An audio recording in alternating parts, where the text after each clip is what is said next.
Hey Joe mga kabayan! Welcome back to my channel. This is your Tito Joe, OFW dito sa Dubai, United Arab Emirates. Pagpasensya nyo na po ang boses ko. I'm not feeling well. For today's video is gusto ko lang naman kayong isama sa handover and quick meeting ko sa work. Back to the main office na kasi ako. After a month na nag-stay ako sa isang sites namin na may 10 buildings. Nagbakasyon kasi ang head of concierge, kaya ako muna ang nag-take over. Ramadan pala ngayon, kaya reduce hours ang pasok namin. However, dahil madami tayong ginagawa sa work, hindi muna natin may experience ang Ramadan hours this year. Pero okay lang, huwag kayong mag-alala mga kabayan. Ganun talaga kapag tagapagmana ka.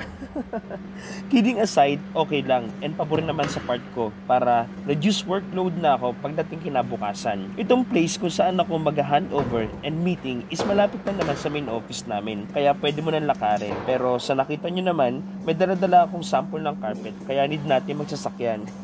After nitong handover and meeting na ito, need ko na bumalik ng office. O siya, hanggang dito na lang. Bye-bye and God bless!